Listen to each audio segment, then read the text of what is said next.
Et on rappelle aussi que n'hésitez pas à sortir vos portables pour poser des questions, même ceux de la génération X. Et si vous ne savez pas, vous demandez aux étudiants, mais essayez de poser des questions par le flashcode. Donc nous accueillons Monsieur Cédric Flukiger, qui est professeur universitaire à l'université à Lyon 3, et qui va nous présenter, faire une intervention sur le numérique, une illusion pédagogique avec un point d'interrogation. Bienvenue et je vais enlever sa parole. Merci, merci. Est-ce qu'on m'entend bien ? Voilà, donc merci à tout le monde pour cette invitation et qui me touche d'autant plus que, comme vous l'avez dit, je suis en sciences de l'éducation. Me retrouver dans un endroit au milieu de gens pour lesquels le titre de docteur, ça veut dire quelque chose de plus tangible que chez nous, c'est assez intimidant. Et en même temps, je pense qu'on a des choses à se dire et à échanger, parce que dans les deux cas, dans la santé ou dans l'éducation, il y a un champ de pratique, et c'est ce champ de pratique qui donne son sens, sa légitimité et son horizon à un champ de recherche. Voilà. Et donc moi, je suis chercheur en sciences de l'éducation, donc assez éloigné des problématiques de santé, et je m'intéresse à toutes les questions relatives au numérique dans l'éducation. Et donc c'est à ce titre-là que j'ai été invité, parce qu'il y a un certain nombre de choses que la recherche peut dire.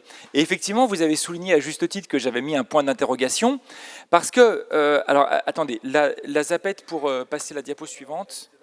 Ah, elle est ici, excusez-moi. Hop, la zapette. Donc, parce que effectivement, quelque part, le premier point d'interrogation, j'ai même envie de le mettre au mot numérique. Je suis absolument convaincu que si je dis le numérique à cette salle, il y a en fait des tas de choses qui vous viennent en tête et pas forcément les mêmes. Parce que quand on réfléchit, c'est celle-là, quand on réfléchit à qu'est-ce que c'est le numérique dans l'éducation, ça peut être plein de choses. Ça peut être dans les écoles primaires, pour ceux qui ont des enfants de cet âge-là, ça peut être de la robotique pédagogique, ça peut être des méthodes pédagogiques, comme la classe inversée. On peut faire référence à des environnements, par exemple, pour apprendre à coder en Scratch. Ça peut être des exerciceurs, ça peut être des tablettes numériques pour apprendre, par exemple, à décoder ou à tracer des lettres. Ça peut être des jeux sérieux, ça peut être des tableaux numériques. Et ça peut même être des choses qui viennent dans les écoles ou les formations à l'insu du plein gré, on pourrait dire, des formateurs, et je pense à Wikipédia. Donc on peut avoir tout ça en tête, et finalement, de quoi est-ce qu'on parle quand on parle du numérique ? Alors, évidemment, numérique, vous l'avez peut-être en tête, c'est, à l'origine, c'est un adjectif. Numérique, c'est une technologie qui est numérique, comme la télévision numérique terrestre, la TNT, et ça désigne la manière dont l'information est traitée ou stockée dans un système. Mais c'est assez intéressant de constater que l'adjectif est devenu un substantif, on dit maintenant le numérique, et ça remplace un certain nombre d'expressions qu'on avait il y a quelques années. Alors, à une époque, c'était l'outil informatique. On a parlé des TIC, des TUIC, les Suisses parlent des MITIC, c'est pas l'application de rencontre, les NTIC, voilà. Et finalement, aujourd'hui, c'est le numérique qui s'est instauré, et qu'on s'entende bien, c'est pas plus mal. Avoir un terme pour désigner un ensemble un petit peu flou, c'est nécessaire, on en a souvent besoin. Dans le domaine qui est le vôtre, je ne sais pas, qu'est-ce que c'est la bonne santé, si on voulait le définir, ce ne serait pas très très simple. Mais en même temps, on a besoin de ces termes-là, et il faut faire attention, parce que dès qu'on a un terme qui est comme ça, un petit peu générique, un petit peu flou, on a vite fait de se faire refiler en douce, en passager clandestin, une idée qui n'est pas celle qu'on avait au début. Et par exemple, il y a quelques années, le ministère de l'Éducation nationale avait lancé un plan, qui était le plan numérique, qui visait à faire entrer l'école dans l'ère du numérique. Et alors, comment est-ce qu'il justifiait ce plan ? Pas par la recherche, par un sondage. Alors, vous me direz, à l'ère post-Covid, on est habitué à ce que les décisions politiques soient prises par des sondages, mais le sondage disait quoi ? Il demandait à des parents, des enfants et des enseignants, est-ce que le numérique, c'est une bonne chose ? À quoi pensaient les parents ? Est-ce que c'était des parents dont l'enfant est dyslexique et qui se dit il y a des applications spécifiquement conçu pour des élèves dyslexiques, et c'est bien, ou est-ce que la question c'était, et si on remplace votre enseignant par un jeu et qu'on met les enfants, que vous trouvez déjà que vos enfants passent trop de temps devant les ordinateurs, on va les mettre devant un jeu sérieux à l'école. Vous voyez, la question, c'est pas la même. Et donc, attention, première alerte, de quoi on est en train de nous parler quand on nous parle de numérique. Et d'ailleurs, il y a tellement de choses différentes quand on parle de numérique qu'il y a des gens qui ont fait des typologies. Alors, une des typologies que je trouve intéressante, c'est celle que Erika De Vries avait proposée il y a 21 ans maintenant, qui se fondait sur les principes de psychologie des apprentissages, behavioriste, constructiviste, etc., sur lesquels il reposait. Et c'est effectivement une manière intéressante de voir les choses, mais il y en a eu d'autres, des typologies, pour finalement voir de quoi on est en train de parler.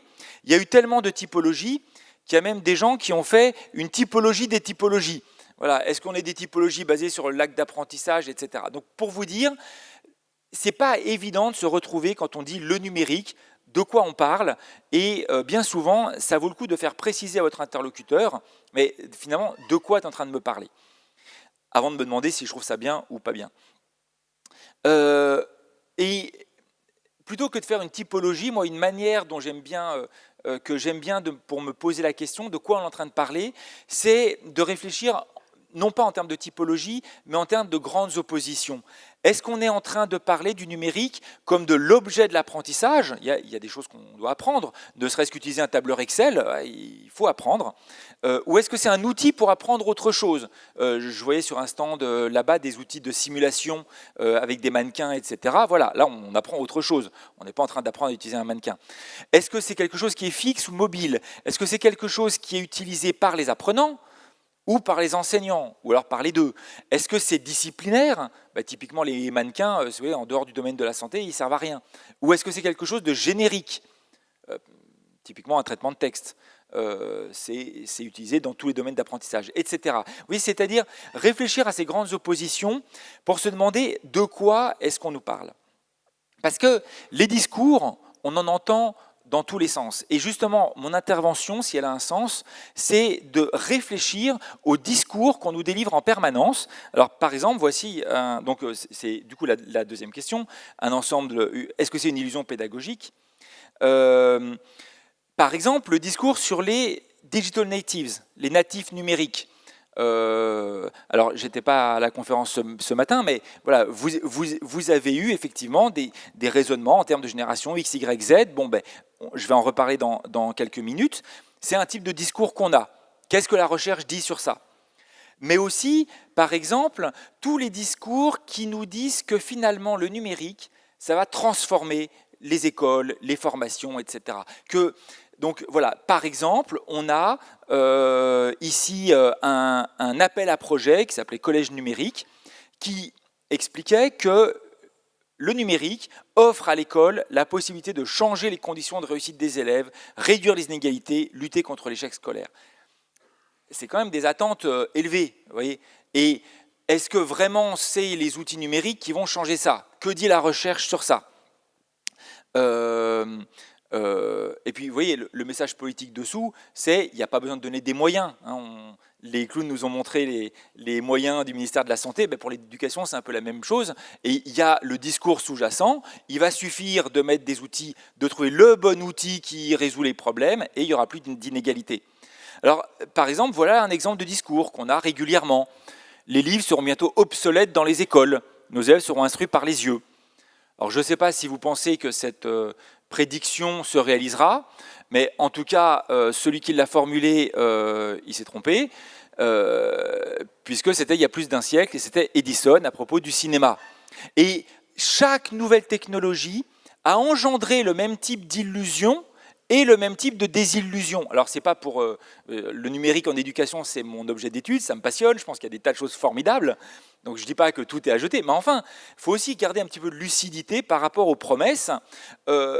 Une deuxième, alors ceux qui sont un peu gamers connaîtront peut-être la référence à Nolan Bushnell, qui disait, voilà, il va suffire d'enregistrer les super enseignants sur une cartouche, on les met dans une console, et puis les enfants pourront accéder au savoir. Vous voyez, donc dans une vision substitutiste de l'enseignement, il n'y a plus besoin de l'enseignant.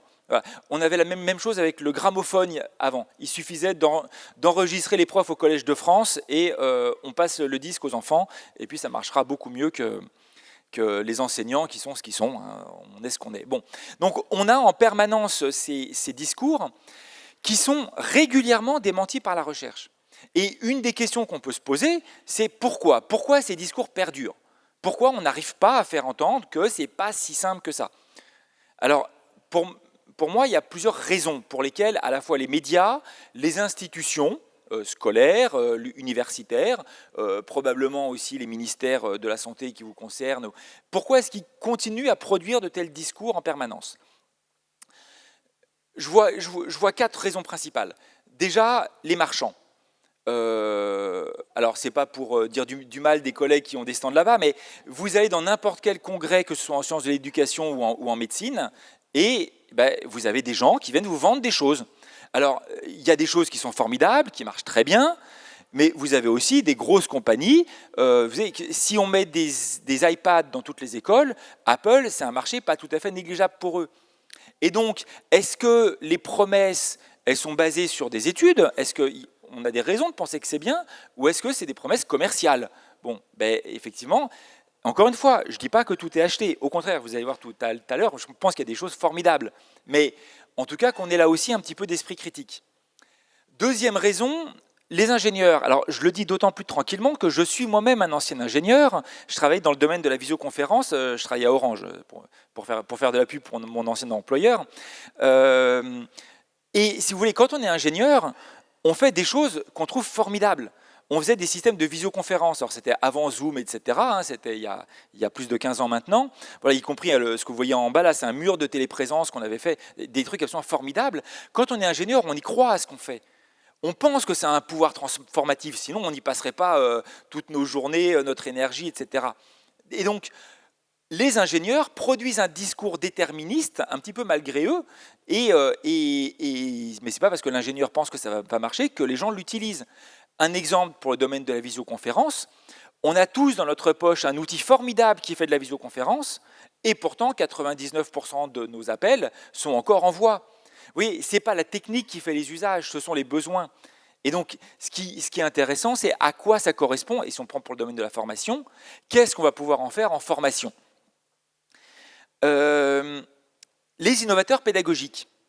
Parce que là aussi, si vous voulez, prenez quelque chose qui n'est pas récent, prenez Freinet. Freinet qui utilise une technologie de l'époque, l'imprimerie, pour mettre ses élèves en activité. On a en permanence des gens qui sont des enseignants formidables, qui se creusent pour trouver des choses pour leurs élèves, pour les mettre en activité, pour trouver la dernière technologie qui va pouvoir mettre en œuvre leur idée pédagogique. Et donc, on se dit, les innovateurs utilisent la technologie, et par un curieux renversement de la causalité, on suppose bien souvent que c'est parce qu'il y a de la technologie qu'il y a de l'innovation.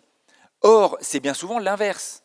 Ce qu'on constate, j'ai quelques citations qui viennent après, ce qu'on constate, c'est que ce sont bien souvent des gens qui sont des innovateurs et qui font rentrer, il y a un collègue qui dit par effraction dans les systèmes éducatifs, dans les systèmes de formation, qui font rentrer la technologie, mais il ne suffit pas de mettre des tableaux numériques ou des tablettes dans toutes les classes pour que, miraculeusement, on se mette à faire de l'innovation pédagogique.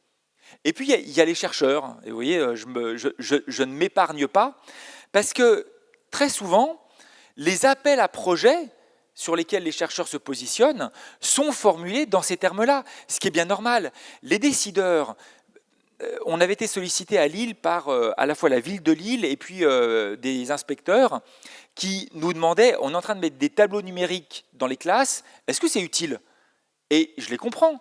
Ils sont en train de dépenser un argent qui manque ailleurs, enfin, dans un régime de pénurie. Ils ont envie de savoir si c'est efficace. Bon, on a beau dire, c'est pas si simple, ça marche pas comme ça, il suffit pas de mettre des tableaux numériques et puis les enseignants vont faire de la pédagogie nouvelle, participative, tout ce que vous voulez. Eux, ils ont envie de réponses comme ça. Et si on veut avoir de l'argent, en tant que chercheur, on est obligé de répondre à des projets qui sont formulés dans ces termes-là. Voilà, même si on essaye de faire entendre une autre voix. Avec quelques collègues, on était sollicités pour le PIA 4 là, qui va avoir lieu. On a essayé de dire on aimerait bien des appels à projets qui ne soient pas que déterministes de cette manière, dans un paradigme de l'impact, où on a une technologie, c'est quoi ses effets? On aimerait bien des choses un peu plus dialectiques. Bon, on ne s'est pas vraiment fait entendre, mais un petit peu quand même. Et donc tout ça, ça conduit à une forte pression politique avec,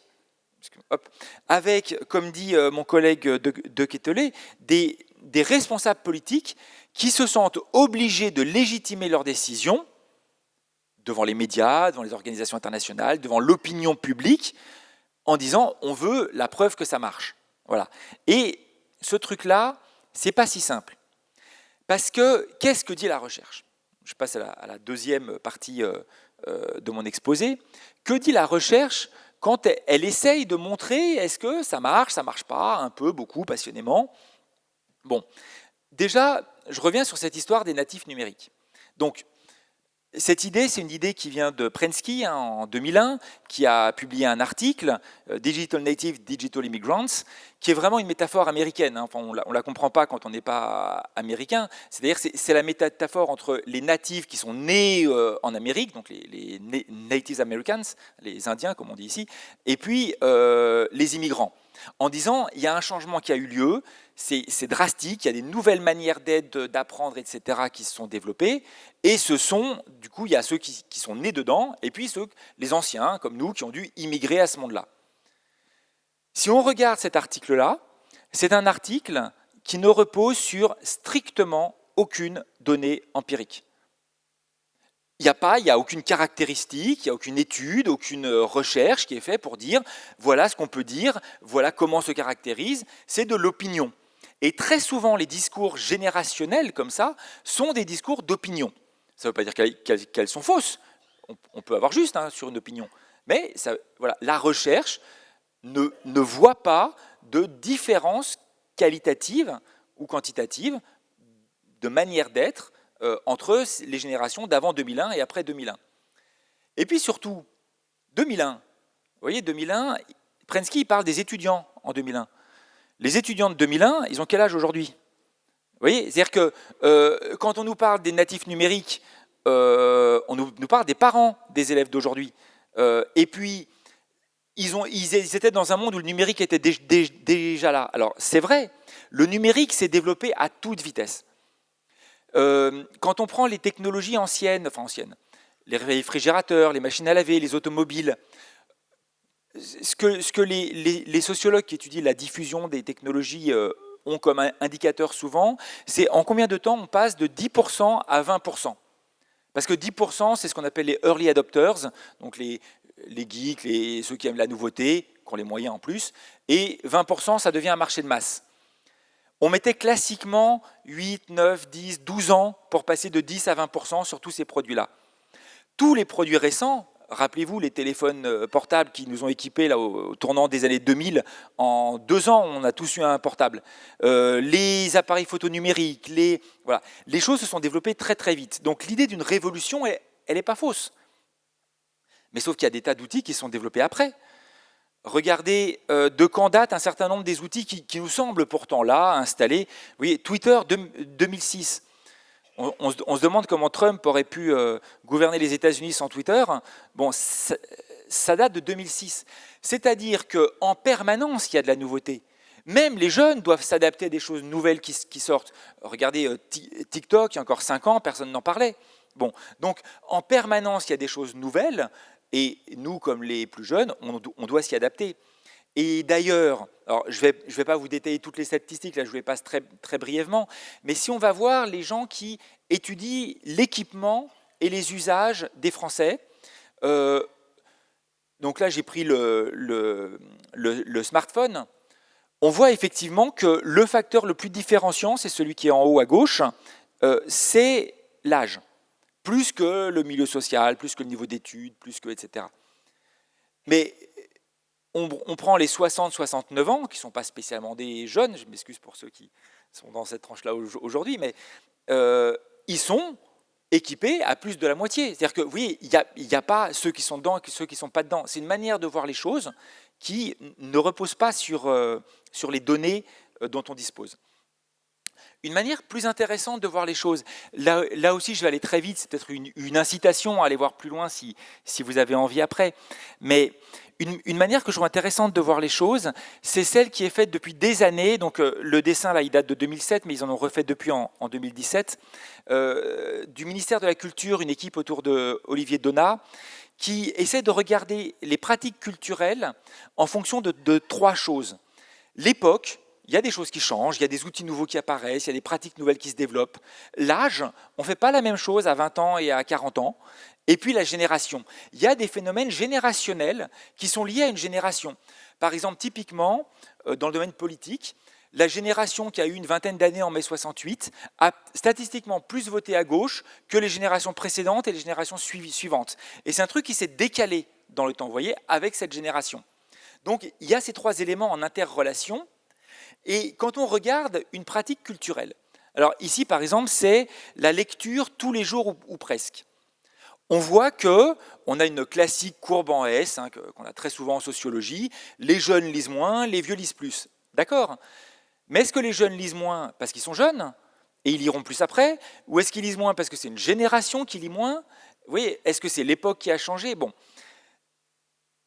L'avantage de la méthodologie de cette équipe de recherche, c'est de poser les mêmes questions régulièrement depuis une trentaine d'années.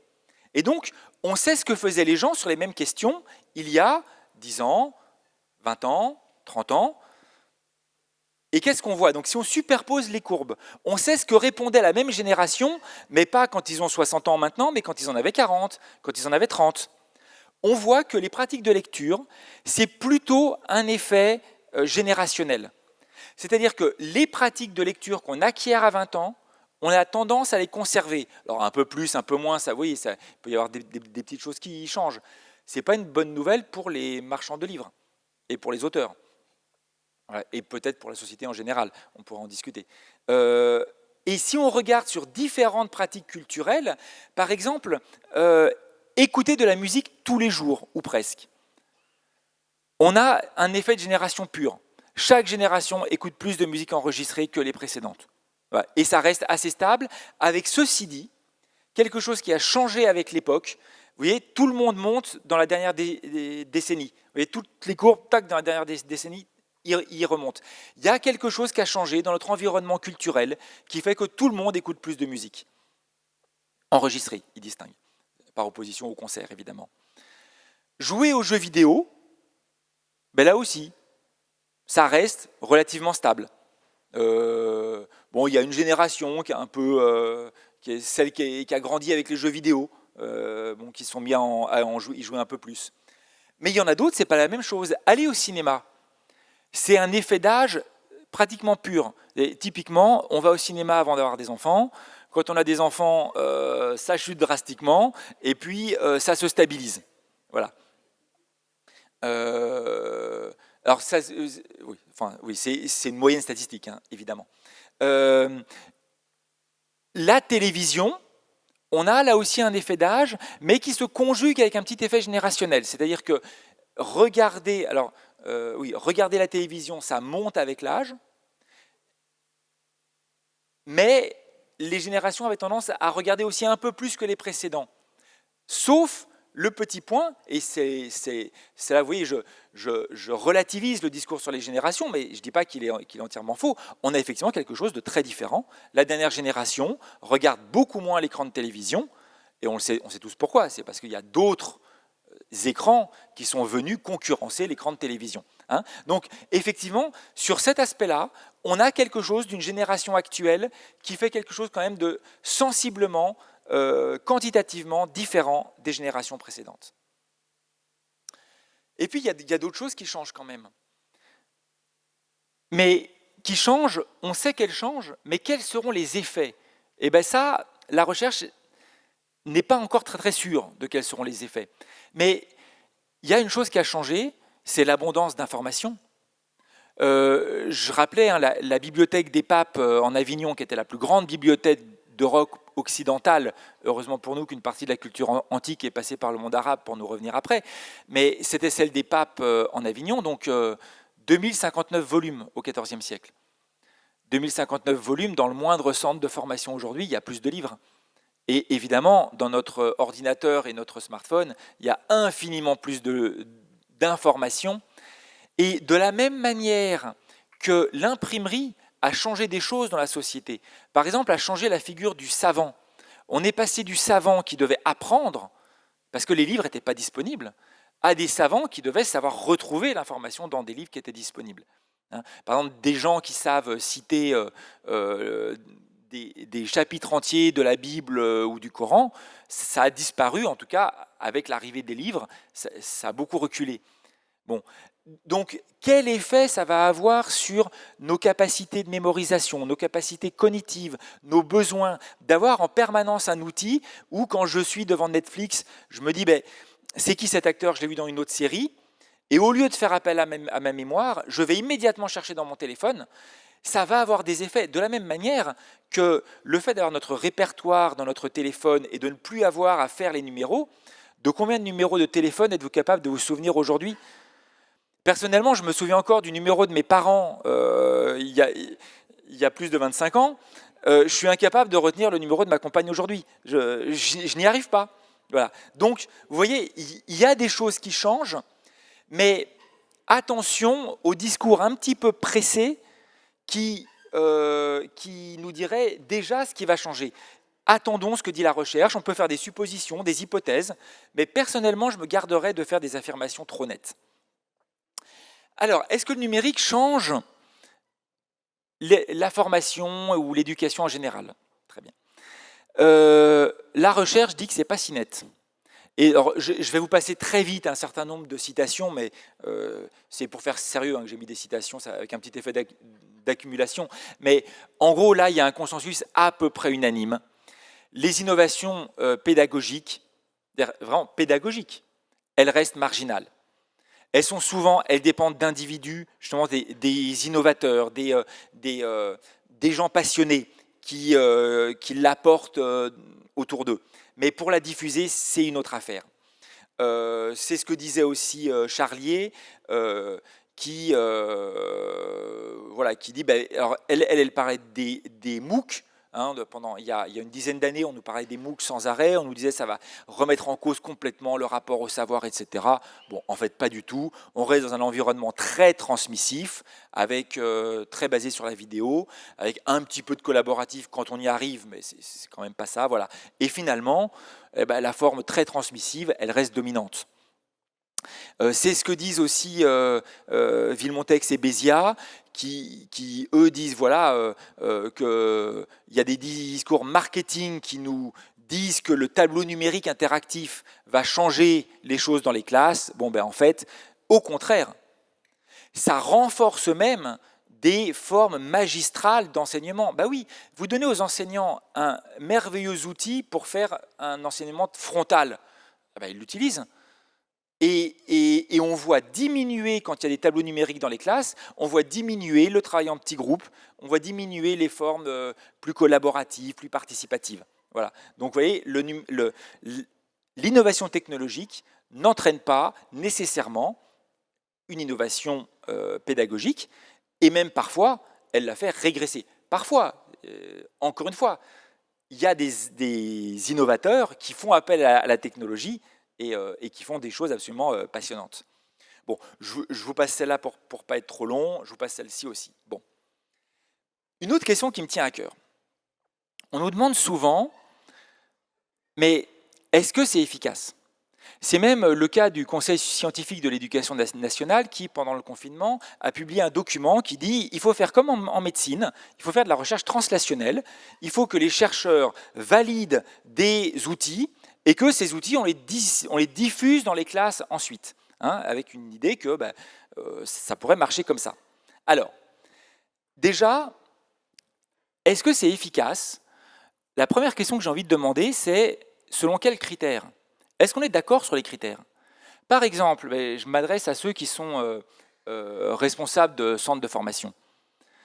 Est-ce que si je vous dis vos coûts vont diminuer de moitié Bon, les apprenants, ils seront moins bien formés. Mettons qu'ils seront 80% moins bien formés. Enfin, ils sauront 80% de ce qu'ils savaient avant, mais ça va vous coûter 50% de moins.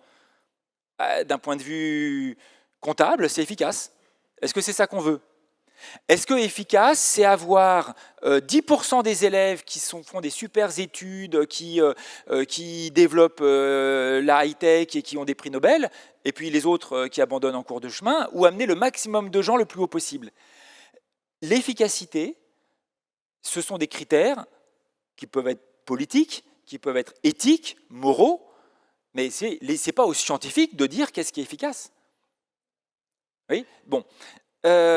Et puis, si vraiment on veut faire sérieusement le travail de dire est-ce que c'est efficace, un peu de la même manière qu'effectivement on peut valider l'efficacité d'un traitement en soins. Qu'est-ce qu'il faut faire? Il faut faire des évaluations de connaissances avant-après. Il faut s'assurer que c'est par le jeu que les gens ont appris et pas autrement. Et puis, évidemment, avoir un groupe témoin randomisé, en double aveugle, etc. Alors, il y a des gens qui ont essayé de faire ça régulièrement.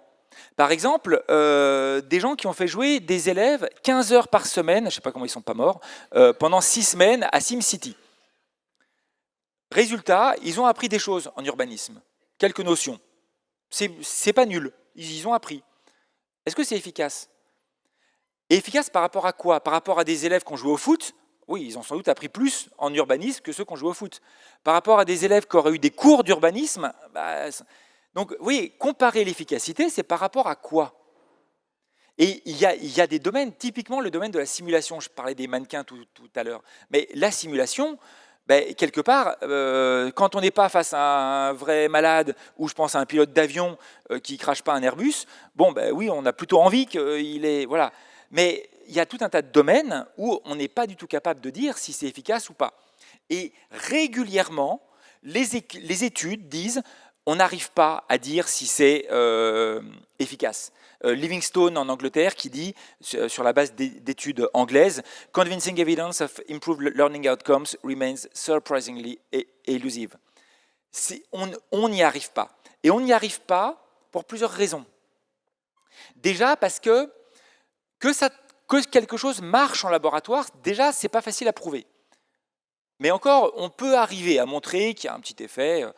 Oui, mais quand on passe à l'échelle, c'est-à-dire quand on diffuse ça à des milliers de gens, on sait bien que les gens, ils vont en faire autre chose.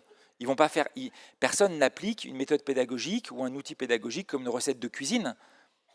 On le réinvente, on l'adapte aux gens qu'on a en face de nous.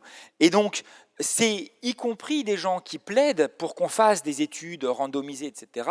Je pense à mes collègues Laurent Lima et Tual, qui disent, même quand on a prouvé l'efficacité dans un cadre expérimental, on peut obtenir des résultats nuls, voire négatifs, quand c'est implanté à grande échelle.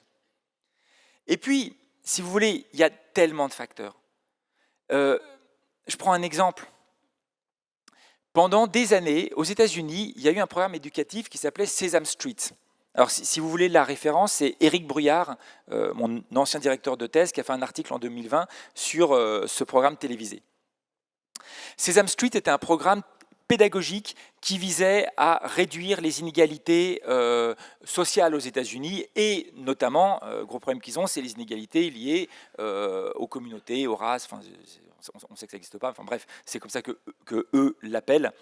Il y a eu des milliers d'études, des centaines de méta-études. Est-ce que ça réduit les inégalités? Ils sont incapables de le dire. Parce que ça dépend ce qu'on regarde. Ça dépend si les élèves regardaient seuls ou avec les parents, si les enseignants s'appuyaient dessus ou pas. Ça dépend même, est-ce qu'on est dans un milieu populaire, mais populaire très très populaire, ou populaire un peu, vous voyez, ou populaire où les parents ont fait comme un peu d'études, c'est pas la même chose. Donc finalement, un résultat un peu solide, on est incapable de le dire parce que en formation, dans l'humain, il y a tellement de facteurs qui jouent. Donc si on va dans cette voie-là, on est systématiquement déçu. Et c'est là que je voulais faire un parallèle avec votre domaine, et ce sera je termine dans 2 diapos. Finalement, éduquer et soigner, il y a quelque chose qui est un peu pareil. C'est-à-dire que oui, on peut éventuellement prouver qu'un traitement est efficace ou ne l'est pas, ou en tout cas qu'on n'arrive pas à prouver qu'il l'est. Mais est-ce que prouver l'efficacité d'un traitement et traiter un patient, c'est la même chose? Est-ce qu'on est dans un paradigme du traitement, finalement à faire de la pharmacologie, ou est-ce qu'on est dans un paradigme de l'accomplissement? Est-ce que les gens qui sont en face des malades ou en face des formés, des élèves, ça doit être des gens qui appliquent des méthodes qui ont fait leurs preuves, bêtement? Ou est-ce que ça doit être des experts bien formés, acculturés, y compris à la recherche? Voilà. Moi, personnellement, je plaide pour qu'en éducation, il se passe ce que vous avez en santé, c'est-à-dire des cliniques, des endroits où les praticiens et les chercheurs sont ensemble, travaillent ensemble et réfléchissent ensemble, pas seulement à donner des méthodes à appliquer à des gens mal rémunérés. Et donc, conclusion. Alors, je risque d'avoir une conclusion un petit peu en demi-teinte, je m'en excuse. C'est peut-être pour ça que les discours marchands passent mieux que les discours des chercheurs, parce qu'on a toujours du mal à finir avec une conclusion un peu nette. Est-ce que le numérique, c'est une illusion pour la formation? Eh bien, je renvoie à la question, est-ce que l'électricité, c'est une illusion en formation? Est-ce qu'on peut prouver l'efficacité de l'électricité en formation? Bon, ça n'a pas tellement de sens, en fait, parce que le numérique, il est là, et il faut l'utiliser. Et il y a des outils, il y a des choses qu'on ne saurait pas faire sans le numérique, de la même manière qu'il y a des choses qu'on ne saurait pas faire sans l'électricité. Mais à chaque fois, le numérique, si c'est pour parler en général, pourquoi pas? Mais souvent, ok, mais pour faire quoi? De quoi est-ce qu'on parle? Est-ce qu'on est en train, effectivement, de parler d'une simulation où on a besoin d'apprendre un geste technique précis? Ou est-ce qu'on parle en général de mettre des tablettes dans les mains des apprenants? Et puis, je voulais attirer votre attention, et peut-être ça renverra à votre expérience de formateur, pour ceux qui le sont en tout cas. On peut souvent avoir des bonnes raisons d'utiliser des mauvais instruments. On peut avoir un instrument qui n'a pas prouvé son efficacité, mais qui nous est bien pratique parce qu'on met une partie d'un groupe sur l'instrument, et puis on met une partie de l'autre groupe où on travaille en petits groupes ensemble. Et si vous voulez, l'instrument, il n'est pas plus efficace que le formateur, mais il est utile au formateur à faire autre chose. Et ça, vous voyez, je pense que pour le comprendre, il ne suffit pas de regarder en laboratoire ce qui se passe, il faut aller voir concrètement ce que font les gens, comment ils le font, dans quelles conditions, quelles solutions ils trouvent, et finalement s'appuyer sur l'intelligence collective des formateurs, des enseignants. Voilà. Puis je vais m'arrêter là, et ça laisse quelques minutes pour les questions. Je vous remercie.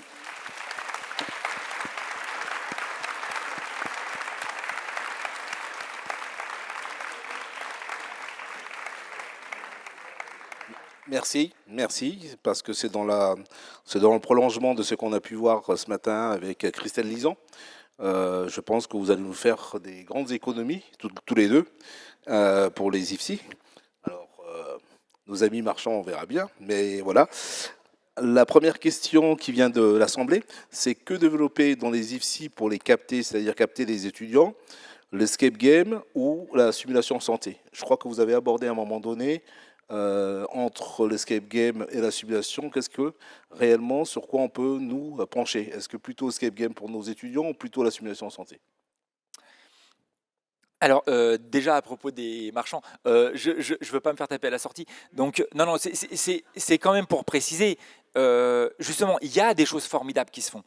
Mais c'est les praticiens qui ont l'expertise et qui peuvent dire ça me sert à quelque chose. Et justement, et y compris, si les chercheurs écoutaient plus les praticiens, ça éviterait qu'ils disent des grandes généralités. Et voilà, donc au contraire, allez voir sur les stands, mais pas pour vous faire vendre de l'illusion, pour vous dire, ok, dans ma pratique, dans ma manière de faire, face au type de public que j'ai en face de moi, au type de problématique, est-ce que ce que j'ai à apprendre aux gens, c'est quelque chose qui est de l'ordre du procédural, ou est-ce que c'est de l'ordre de la compréhension? C'est déjà pas la même chose. Vous voyez, le mot apprendre, il recouvre des choses tellement variées en fait.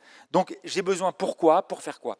Et du coup, je vais botter un petit peu en touche pour la question, parce que précisément, moi, j'en sais rien. Mais la question, c'est chaque formateur qui doit se poser la question, voilà quel est mon objectif pédagogique.